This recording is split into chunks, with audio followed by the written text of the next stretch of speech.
itu kan ada beban moral tersendiri. Wong mereka sudah berjuang mengeluarkan keringatnya dan harus disertai dengan rasionalisasi.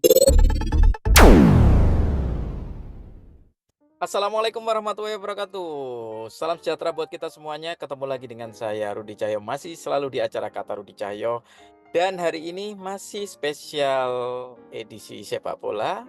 Saya akan membahas tentang agak telat sedikit sih. Kita akan ngomongin tentang tiket atau kemarin yang sempat bergejolak, yaitu tentang harga tiket. Kenapa baru bikin videonya sekarang? Ya artinya, ini saya tidak sedang memanfaatkan momen soal bahwa tiket itu menjadi isu yang sangat, apa ya, sangat hot, yang sangat in pada saat itu. Sekaranglah saya punya beberapa bagian yang bisa saya kaitkan satu sama lain untuk mensintesakan ya. Biasanya kan channel-channel ngomongin soal analisis, tapi ini mensintesiskan, yaitu menyatukan kepingan-kepingannya. Yang bikin kemarin itu sempat heboh adalah harga dari tiket, pertandingan lanjutan, babak kedua antara Indonesia melawan Irak dan Indonesia melawan Filipina, yang sangat berbeda atau naik lebih tinggi, lebih mahal, dibandingkan dengan pertandingan melawan Vietnam kemarin. Padahal sebenarnya ini dalam satu event yang sama, yaitu putaran kedua, kualifikasi Piala Dunia. Dalam konteks, eee, awal-awal dulu ya, ketika harga tiket itu melambung dan kemudian menjadi pemberitaan, ini ada pergeseran. Dulu mungkin ketika momen itu terjadi, saya berpikir untuk membahas tentang, loyalitas supporter. Karena memang sangat dikhawatirkan dengan harga yang tinggi, loyalitas akan terpengaruh.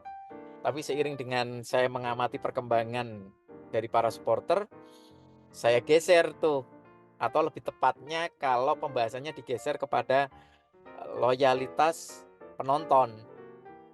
Jadi ada pergeseran memang, mulai dari pergeseran tribun yang semula bisa beli VIP, kemudian turun ke harga yang lebih rendah, turun lagi, sampai pada terjadi semuanya itu seperti seleksi alam, sampai pada akhirnya ada yang tidak bisa masuk ke stadion.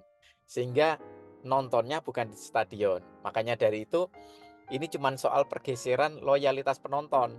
Nah, apakah penonton kemudian dengan tidak menonton di stadion menjadi tidak loyal? Tetap loyal. Nah, ini artinya dispesifikkan lagi nih, ada pergeseran dari pertama saya ingin membahas tentang loyalitas, supporter, bergeser ke loyalitas penonton, bergeser lagi ke loyalitas penonton lapangan. Artinya tidak di lapangan lagi, tapi bagaimanapun juga ternyata yang tidak tergeser itu pada akhirnya ujungnya seperti orang mepet tembok itu adalah kesimpulannya dari semua itu tidak mengurangi sama sekali loyalitas supporter. Itu yang patut kita banggakan dari pendukung tim nasional Indonesia kita. Setinggi apapun harganya, itu tidak mengurangi loyalitas supporter. Saya salut banget terhadap supporter atau para pendukung tim nasional Indonesia. Saya bangga dengan kalian.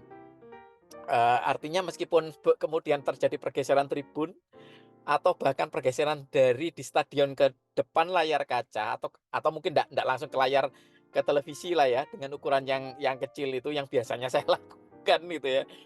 Tapi bergeser paling tidak ke layar lebar, nonton bareng gitu ya. Ini bergeser dari yang layar lebar, eee, bisa saja bergeser ke layar kaca, tapi karena ini tidak ada kaitannya dengan harga tiket, artinya sudah di luar stadion. Begitu di luar stadion, saya pikir penontonnya tidak akan berkurang atau malah bertambah karena, apa, yang dari stadion tadi ikut bergabung untuk menonton bareng. Tapi ternyata, kenyataannya dalam 12 jam itu 50.000 tiket itu terjual. Artinya ada, apa istilahnya, memang ini soal seleksi alam tentang segmen konsumennya aja, tentang loyalitas, bahkan loyalitas penonton lapangan aja. Karena kan, harganya sudah tidak terjangkau untuk beberapa golongan ya, sehingga dia bergeser ke melihat, lewat layar, baik itu layar tancap, layar besar maupun ke layar televisi. Tapi yang jelas itu sudah tidak ada kaitannya lagi dengan harga kalau sudah keluar dari stadion. Yang ada kaitannya kan dengan di dalam stadion. Nah, sementara di dalam stadion sendiri tiket tetap habis. Artinya apa? Tiket tetap terjual meskipun dengan keluhan. Ya artinya ada tetap yang mengeluh, "Waduh naik," sama aja ya. Hanya kita mengeluarkan uang lebih besar, tapi kita dapat barang yang sama gitu ya. Nah itu yang saya salut. Mereka memang mengeluh karena kenaikan harga, bagaimanapun juga kan berarti effort atau sesuatu yang dikeluarkan itu, pengorbanan yang dikeluarkan lebih besar sekarang, tapi dengan dapat barang yang diinginkan. Nah sementara itu si PSSI sendiri itu yakin bahwa barang yang akan diperoleh oleh para supporter atau para penonton ini adalah barang yang sekarang kualitasnya lagi naik nih gitu loh. Sehingga makanya PSSI berani pasang harga atau menaikkan harga, pasang harga lebih tinggi. Karena apa? Karena barang yang dijual ini ya sama, memang nontonnya itu sama. Dalam konteks nontonnya sama, tapi yang ditonton ini PSSI merasa yakin sekarang yang ditonton kualitasnya jauh lebih tinggi. Artinya kalau di dalam ngomong soal jual beli atau ngomong soal di konteks ekonomi, pemainnya kan sebenarnya sama. Hanya saja kastanya jadi naik karena kemarin sudah sampai seperempat empat besar atau ke semifinal di Piala Asia U23, barangnya ini naik kualitasnya. PSSI yakin dengan itu. Sehingga eh, ngomong-ngomong tentang nilai jual, PSSI yakin. Artinya gini, kalau kita ngomong tentang produk atau tentang barangnya kita ngomong kualitas, tapi bagaimana barang ini dipertemukan dengan konsumen, dengan penonton, itu ngomong soal daya jual, ya. Nah, daya jual ketemu dengan daya beli.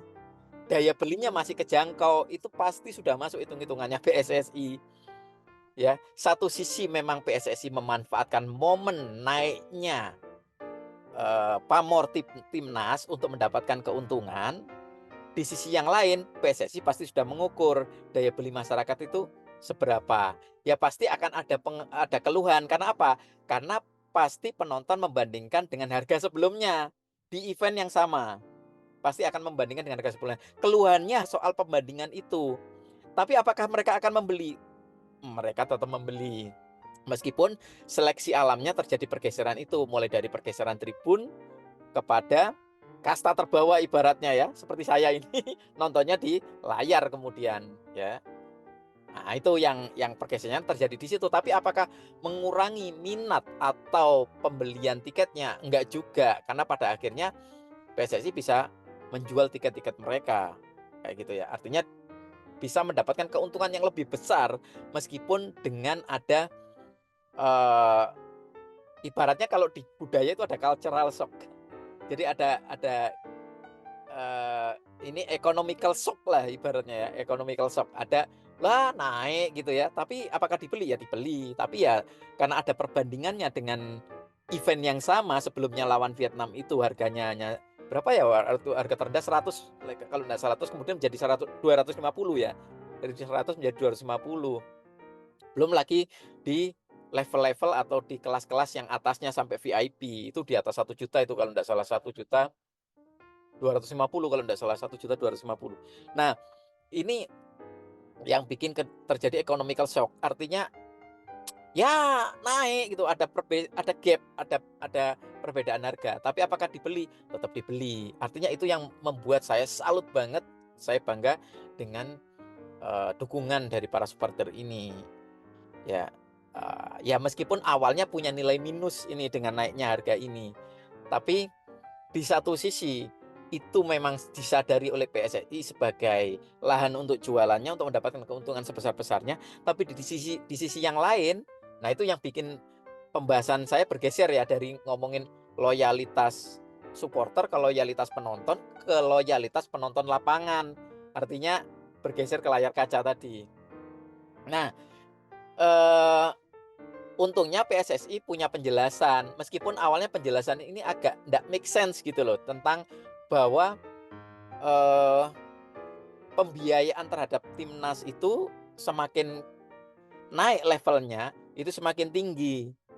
Awalnya kok pembiayaan terhadap timnas ini jadi mengorbankan pendukung ya, jadi mengorbankan supporter. Awalnya saya berpikir seperti itu, tapi memang logis atau artinya gini, ada beban moral dari PSSI ketika si pemain, official, pelatih itu telah memberikan segalanya untuk menaikkan pamor timnas, membuat kita bangga gitu ya. Sebagai supporter pun kita pasti bangga, timnas kita naik level di dunia internasional.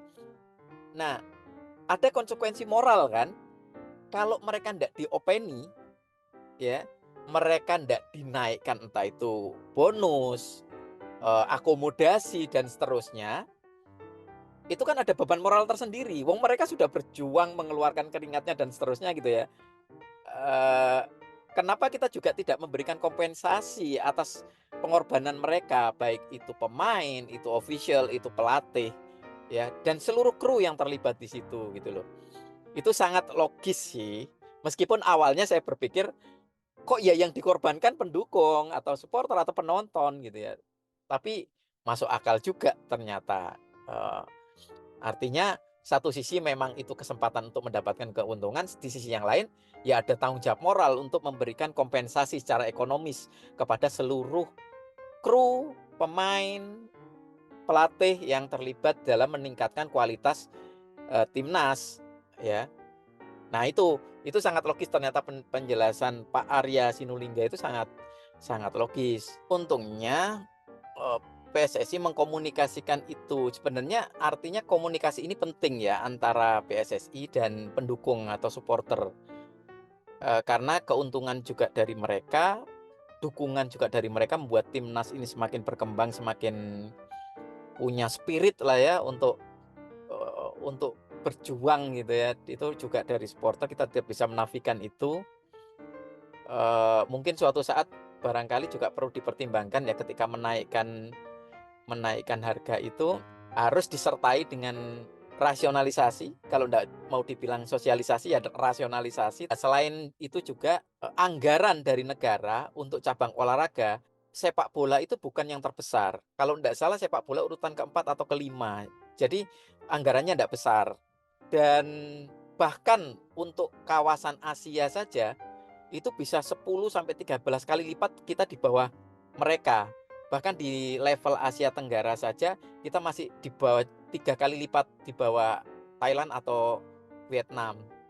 Bahkan untuk Singapura yang prestasinya juga, bolehlah kita bilang bahwa masih di bawah tim nasional Indonesia, itu anggarannya jauh lebih tinggi loh daripada anggaran untuk sepak bola kita.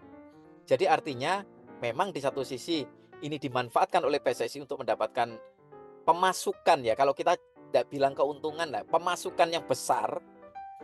Nah itu ternyata juga sangat wajar untuk anggaran, penghidupan atau menghidupi tim nasional kita yang tidak tidak tergolong besar gitu. Pemasukan yang diterima oleh PSSI untuk menghidupi kembali, ada tanggung jawab moral tadi, semakin tinggi levelnya, semakin meningkat kualitasnya, berarti menunjukkan perjuangan yang dilakukan oleh timnas itu, seluruh jajaran official, pemain dan seterusnya itu begitu besar, berarti ada tanggung jawab moral untuk ngopeni kesejahteraan mereka. Sebenarnya itu sih wajar dan logis. Selama yang perlu digarisbawahi, jangan ada pemanfaatan untuk kepentingan orang per orang atau golongan tertentu. Uang yang seharusnya digunakan untuk memenuhi tanggung jawab moral kepada tim, seluruh orang yang bekerja keras di situ itu digunakan untuk beberapa golongan tertentu untuk kepentingan pribadi. Artinya, dimanfaatkan, dikorupsi lah istilahnya ya. Tapi semoga tidak terjadi lagi yang dulu terjadi nggak sih? Kira-kira gitu nggak teman-teman? Artinya tidak terjadi yang seperti itu. Oke, demikian kira-kira bahasan saya tentang harga tiket yang semula saya itu mengkhawatirkan tentang loyalitas pendukung, ternyata itu tidak berefek, hanya bergeser ke loyalitas penonton dan bergeser lagi hanya ke loyalitas penonton lapangan yang bergeser ke layar kaca. Dan ternyata mereka kan tetap nonton dan tetap mendukung timnas. Itu yang positif yang sangat saya salut, ya. Demikian, kata Rudi Cahyo kali ini. Saya Rudi Cahyo, mohon maaf kalau ada sesuatu yang kurang berkenan, tapi percayalah, saya, video ini untuk kemajuan tim nasional Indonesia dan juga Indonesia secara keseluruhan. Terima kasih sudah menonton, sampai ketemu lagi di kata Rudi Cahyo yang akan datang.